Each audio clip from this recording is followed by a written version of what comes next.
Bienvenue dans un nouvel épisode de Le Mystère Miaou. Aujourd'hui, nous allons devenir des experts en langage corporel félin. Comment interpréter les différentes postures et expressions de nos amis à quatre pattes?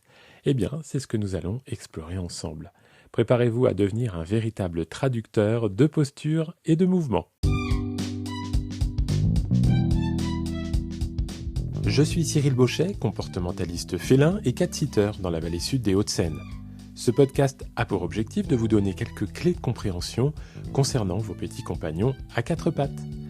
N'hésitez pas à visiter mon site internet www.petsitter-92.fr. Bonne écoute. Commençons par le chat très heureux.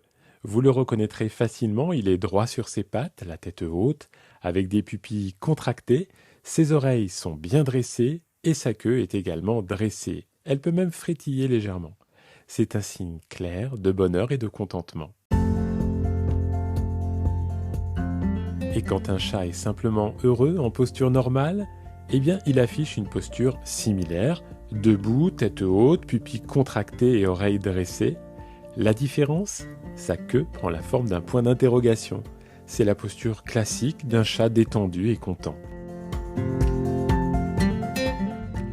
Lorsque votre chat chasse ou joue, observez sa queue pour comprendre son état.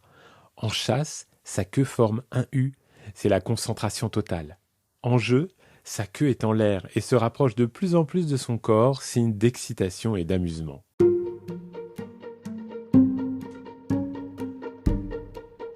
Et le chat dit offensif? Ses pupilles sont contractées, sa tête est au même niveau que son corps et ses oreilles prennent une forme de delta plane. Sa queue est dirigée vers le sol ou peut battre de gauche à droite, c'est un signe de mécontentement ou d'irritation. En posture défensive, le chat a des pupilles dilatées, une tête plus basse que son corps, le poil est hérissé jusqu'au bout de la queue, il se monte sur ses pattes pour paraître plus grand, c'est un chat qui se sent menacé et prêt à se défendre.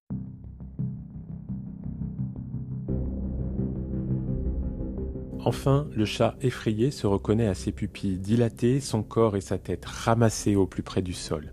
Ses oreilles sont complètement rentrées et sa queue est collée le long du corps ou encore cachée sous son corps. C'est un signe évident de peur.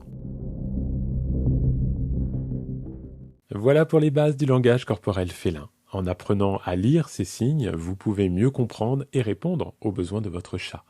N'hésitez pas à partager vos expériences et abonnez-vous à ce podcast pour ne pas manquer les prochains épisodes sur le Mystère Miaou. Prenez soin de vous et de vos petits minous. À la prochaine.